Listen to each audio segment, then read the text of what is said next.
Flight of Passage is absolutely one of my favorite theme park rides ever designed. Like, it's not even close. This entire ride experience is pure magic. It's magic, and in my opinion, it's one of Disney's greatest achievements. It is so well done. So in today's video, we're gonna deep dive into what makes this attraction so incredible. I've been riding Flight of Passage for years. I'm very fortunate to have 11 rides total. Most recently, I rode it 3 times in 2024. I rode it for the first time in 2018. I rode it again in 2020, 2021, 2023, and as mentioned, 2024. So because I've gotten so many rides on this attraction, I've started to nitpick the ride experience, and I've started to notice new things. So that's what a majority of this video is gonna be.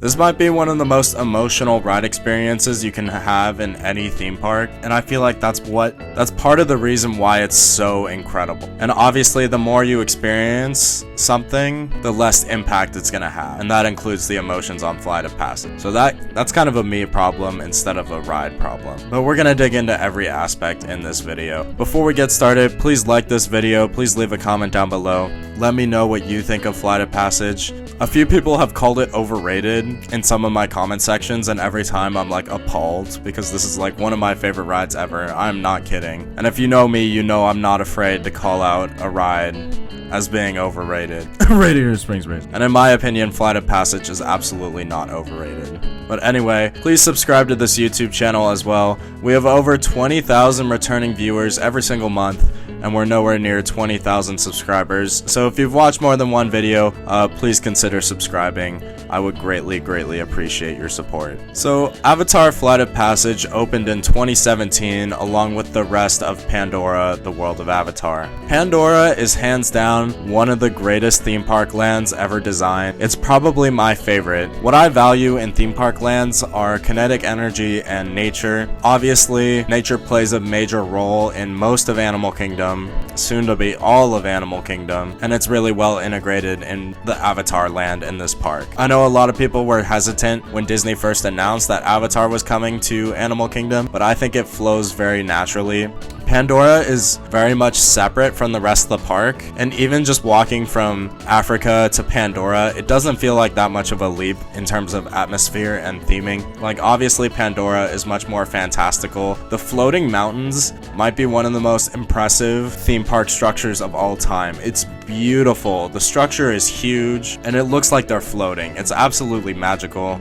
Every time I go to Animal Kingdom, I take like 300 photos of those floating mountains. It's absolutely beautiful. It's been my wallpaper on my phone for the longest time. It's one of my favorite theme park structures ever designed. So obviously the outdoor queue for Flight of Passage benefits from the existence of those floating mountains because you can look up at them. And Flight of Passage is absolutely one of the most popular theme park rides ever. Like, it's kind of insane. I've waited in some ridiculous lines to experience this ride. I don't go to Disney World every day. I'm not a local to Disney World. I feel very blessed to have been as many times as I have. But I think the popularity of this attraction is starting to dip down to like a reasonable level. Like, I would say it's in like the same tier as like Tower of Terror these days, instead of being on its like own tier, which it was for a long time. But part of that is also crowd management within Animal Kingdom. That's not the greatest. That park definitely needs more rides. As much as I love Animal Kingdom, I'm a huge Animal Kingdom fanboy, which you could probably guess. So because the park has less attractions, and it only has like 2 or 3 standout attractions, maybe 4 if you include Dinosaur, which is getting rethemed anyway. That just means a lack of crowd disbursement, so a lot more people will be in line for Flight of Passage, which is what keeps the line spilling out into Pandora. But again, that's not a big deal because the land is freaking beautiful. It's gorgeous. I love it. There is this one section where you like walk over a bridge where if you turn right, you have this very picturesque view of this cascading waterfall and the rock work that's hiding the Flight of Passage show building. And if you turn to your left, you have an unreal view of the floating mountains. That's probably my favorite view, but I don't like to hold up the line, so I just like glance at it every time I walk over that bridge. It's absolutely jaw-dropping. I remember the first time I rode this attraction in 2018. We got in line for it, and it was obviously like spilling out through the entire land. So we were just slowly making progress, getting closer and closer to the indoor queue.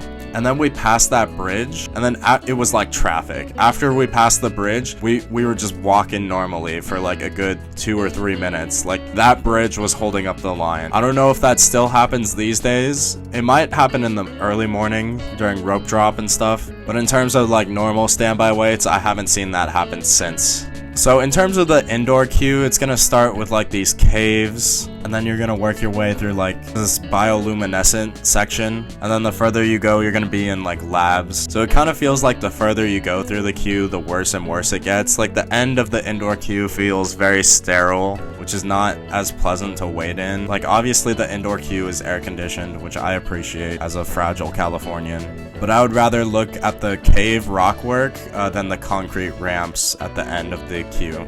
The final ramp kind of messes with my eyes, kind of like this one hallway in the queue for Rise of the Resistance. Like, it's at an angle, but all the walls are like normal. So I don't know, my brain doesn't like it. I don't like looking at it. A funny story is when we went to Walt Disney World in 2020, I had the incredible opportunity to re-ride Flight of Passage. The day we went to Animal Kingdom, there was like nobody there, and obviously back then, this was still like one of the most popular attractions in the entire world, which it's still like probably in the top 100. I have no idea. That might be a good idea for a video. What are the most popular rides in the world? But I've never been to Tokyo Disney, and I feel like a good chunk of that list would probably be made up of rides at Tokyo Disney. Anyway, getting the opportunity to re-ride such an incredibly popular ride was just like incredible. That's probably one of my favorite theme park memories, especially because I love the ride experience so much. Flight of Passage does have 4 theaters, which is pretty good capacity. Like, that's way more than Soarin' at California Adventure. It's literally double what Soarin' has at California Adventure, and it's 1 more than what Soarin' has at Epcot. Something worth discussing about Flight of Passage is the pre-show. As much as I love the ride, this might have one of Disney's worst pre-shows. Like, it's really boring, which is like, it makes sense in story. Like, linking to an avatar to fly over Pandora is like a scientific achievement. So they have the scientist characters from the movies explaining what is happening and how it works. This dude explains that the Banshees are keystone species, and he relates that to keystone species on Earth, which I feel like that only exists to tie in Flight of Passage to the rest of the park. It's like, that's fair, that's fine. At one point, he like scans you for diseases that you could have, like little earthling germs or whatever. So they blast air at you, they flash lights, and oh, you're all good now. On one of my rides in 2024, I think the attraction was experiencing a delay, and they had something built into the pre-show, which I didn't even know about, but we were just looking at loading screens for like 5 to 10 minutes, and obviously loading screens are not the most magical thing to look at, so I admire the idea of having a stall. Like Rise of the Resistance and Millennium Falcon Smuggler's Run, which are 2 other newer Disney attractions, those also use stalling tactics with like extra dialogue that you may not hear unless something goes wrong. But listening to that on Rise or on the Falcon is way more interesting than these loading screens on Flight of Passage, so there's that. I mean, would you rather look at loading screens that keep it in story, or would you rather just the pre-show end and then you stand there awkwardly knowing that something is wrong? That's a question for you in the comments. After you see that first pre-show, you're going to be escorted into another hallway with another screen. The second pre-show is mostly just instructions for how to board the ride vehicle for efficiency, because obviously they want to keep that line moving. After that pre-show ends, you're going to be escorted into the room with the link chairs. And this is where every time I see those chairs, my excitement just goes through the roof. I'm like, I'm about to experience one of my favorite attractions of all time. Absolutely love this ride, in case I haven't communicated that to you. The room with the link chairs has like a distinct smell, and my brain associates that with one of the greatest rides ever. Something that's interesting is that in that pre-show video, they emphasize that people with a fear of flying should not ride, especially the cast members that escort you into that room with the link chairs. That just, every time something like that happens, I'm like, okay, who sued, you know? Like, what? I remember them emphasizing that you are restrained for 4.5 minutes, and there's like no way to not experience the whole attraction. after the ride experience starts, and I don't remember that being the case in 2018. I hope nothing serious happened. In terms of the restraints themselves, they're kind of tight, but they're not terrible. They don't give you like any wiggle room. Part of my muscle memory with any attraction is to give myself just a little bit of extra room, just because I'm a coaster nerd and I want to feel everything. But like if you try to do that on Flight of Passage, they'll tell you to lean forward. So maybe I was being too obvious about it. Like obviously I try to be discreet. I'm not trying to have the ops tell me to pull my restraint further down. I'm not trying to be a rebel or anything. That's just how I ride rides. The restraints also have like this buzzing motion, and it kind of tickles you, which is kind of hilarious. Like after your restraint is locked and you're waiting for the ride experience to start, it just kind of like, it's like another loading screen. Something I forgot to mention is while you're entering the link chamber, they're gonna hand you these 3D glasses. Something I've always noticed about these glasses is that their shape's kind of weird. Like I've had this problem before. Like they're not shaped like normal 3D glasses. They have like these slits at the top and the bottom, so they're much more narrow than pretty much every other 3D glasses that you've probably ever had at a theme park. In 2023, I wore my normal glasses underneath the 3D glasses, and it was too much, so I'm probably not gonna do that again. I'm not that blind, so it's not that deep, at least not yet. So now that we're in our link chair, let's dig into this ride experience. It's unreal. It's jaw-dropping. It's like Soarin' taken to 11. It's absolutely incredible. The transition into the screen is like flawless. I love how they do that with like the lights flashing. The transition out of it is not so much because it's much more obvious that that big metal sheet is coming down. But you know, it's still a lot better than most simulators, to be honest. The motion on Flight of Passage is very smooth. It's very forceful and comfortable. So I appreciate it. There's this one maneuver towards the end of the ride experience where it kind of feels like it does an inversion. And usually it's like goofy when a simulator simulates going upside down, because obviously you don't go upside down. But Flight of Passage does it pretty well. Like the animation isn't like obvious, like upside down. Like I would equate it to like the drop on Top Thrill Dragster or now Top Thrill 2. It's kind of like that motion on a simulator, and I feel like it achieves that pretty well. Maybe not a 90-degree drop like Top Thrill Dragster, maybe something closer to vertical velocity at Discovery Kingdom, but it's still a very interesting maneuver. I don't think I've ever been on a simulator other than Flight of Passage that does something like that. So once again, this is one of my favorite rides of all time. Like the music is absolutely amazing. I love the soundtrack, especially the further you go into the attraction, the better and better the music gets. So the end of the sunset is just absolutely, it's amazing. It's emotional. You can call me a Disney adult if you want. The first time I saw that, I cried, you know, it was unreal. I've teared up multiple times on Flight of Passage. It's just so good. It's amazing. I love it. Obviously, since I've ridden it so much, that's not the case anymore, but I still get like chills at the finale, so it's just unreal. Like I love the splashes. The pure joy of flight is captured really well by Flight of Passage. It's an unreal ride, and I'm not gonna dig it too hard, but I am gonna dig into some of my nitpicks that I've noticed over my last few rides. The first major nitpick involves the premise of Flight of Passage. Like the pre-show involves linking you to an avatar further away on Pandora who's riding a Banshee, but like obviously everybody sees the same ride film, so like why do we need different avatars to link to? Because we all see the same avatar flying the same Banshee like on the ride. Like obviously that's kind of an impossible request to personalize the experience to thousands and thousands of tourists, but it's just interesting that the pre-show's like we have to link you to your specific avatar, but then we all see the same avatar's POV of Flight of Passage. That's a total nitpick. Again, it's not a serious, legitimate criticism. In 2023, I only got one ride on Flight of Passage, and I wasn't in the best mood when I rode it, because we waited in a really long line. I was also really hungry, because I was like starving myself up to that point, because I was just, when I go to theme parks, I'm all go. And on that day in 2023, we had to do Animal Kingdom and Magic Kingdom. It was a very hectic day. Something I noticed in 2023 was that Part of the screens were blurry, especially near the edges, and that kind of bothered me. I don't remember that in years before, and honestly in 2024 I didn't think it was that big of a deal. Like at some points in 2024 I would look at something and I'd be like, oh, that's blurry, and then I'd look back a couple seconds later and it would come into focus. Also, I have to blame Airtime Thrills for a criticism that I did not have a Flight of Passage until he pointed it out, so I don't want to ruin this effect for anyone, so you can skip ahead like 30 seconds if you don't want to hear. But though the wind effects on this attraction come from your seat, which probably was not that hard to figure out. In years past, it didn't bother me, but in 2023 and 2024, it felt like it was just freezing one part of my face. So that's not great. Like, I feel like Soarin' does wind effects pretty well. More recently, I've had issues with the wind effects on Flight of Passage. Also, on that same ride in 2023, my emotions with the sunset didn't hit like at all, but I feel like that had more to do with my mood. Sometimes I go through like this Flight of Passage phase where I'll just listen to the soundtrack over and over and over again because I love the music. Obviously, when you listen to the music over and over again outside of the attraction, it's not going to hit as hard when you actually ride the thing. Something I noticed is that in 2020 and 2021, my re-rides actually hit me harder emotionally for whatever reason, which doesn't really make any sense, but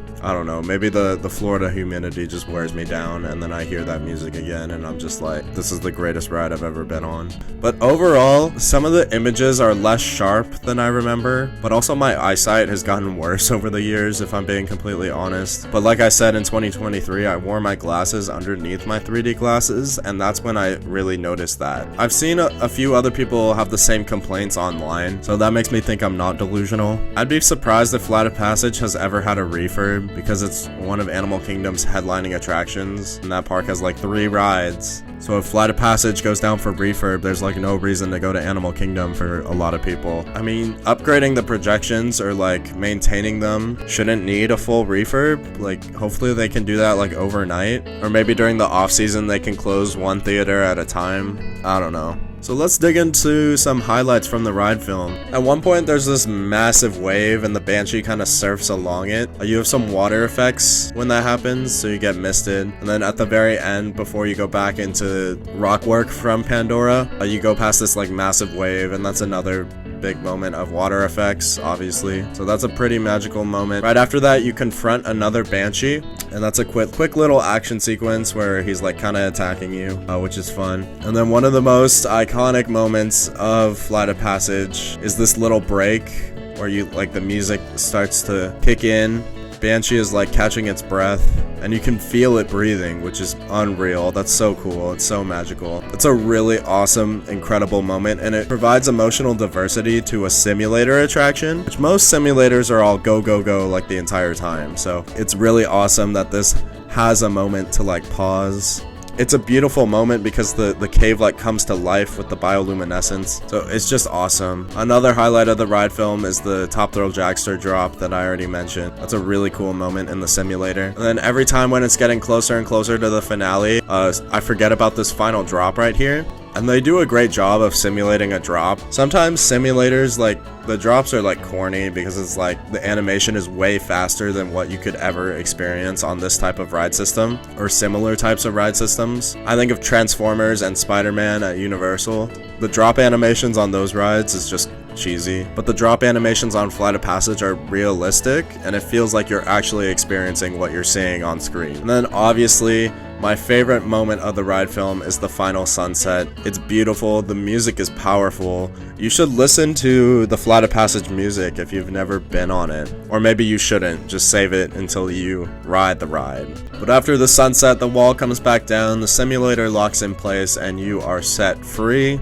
The exit stairways are low-key kind of ugly, so that's not ideal, but it plays the same music that you just heard, and as I've said multiple times, I love the music is amazing. The exit for Flight of Passage feels very, very long. It's like a winding walkway. I feel like it goes out of its way to dump you in a gift shop, which is really annoying. As I said earlier, there's 4 theaters, and one exit in particular feels like it takes you backstage. Like there's literally doors labeled for maintenance. So I'm sure the show building is very compact. Like I've heard that Flight of Passage and Navi River Journey actually share parts of the show building. And obviously the demand for these Avatar attractions, absolutely unreal, so they have space for a massive queue as well. If you had to work this in somewhere, the exit makes the most sense, especially if it's only one of the 4 or 2 of the 4 theaters. But that is my opinion on Avatar Flight of Passage. I feel bad because this video is going to be nowhere near as long as my ultimate review video for Guardians of the Galaxy Mission Breakout, which I just made. That makes me kind of sad. There's just a lot less to talk about with Flight of Passage compared to Mission Breakout because of the various ride sequences on that attraction. Like, Flight of Passage is one ride. You experience it once, you've experienced everything the attraction has to offer, which is a downside, but again, it's still one of my favorite rides I've ever ridden. I'm kind of happy we don't have it at Disneyland, because I would ride it like every day if we had it at Disneyland, and then I'd probably get sick of it. But 10 rides over like 5 years, that's not like insane. I mean, it is insane, but compared to how insane it would have been if it was on this coast, it's not that crazy. But just because this video is shorter than my review video for Mission Breakout doesn't mean I like Flight of Passage less than Mission Breakout. Like, those are 2 of my favorite rides of all time. I absolutely love both of them. They both opened in the same year, 2017. They both star Zoe Saldana, or franchises including Zoe Saldana, so that's kind of funny. But they're very different attractions, and they're both absolutely world class for very different reasons. So thank you so much for watching this video. Thank you for listening. Please like this video. Please leave a comment down below. Let me know what you think of Flight of Passage. And of course, please subscribe to this YouTube channel. I would greatly appreciate your support. Thank you so much, everyone, and I will catch you later.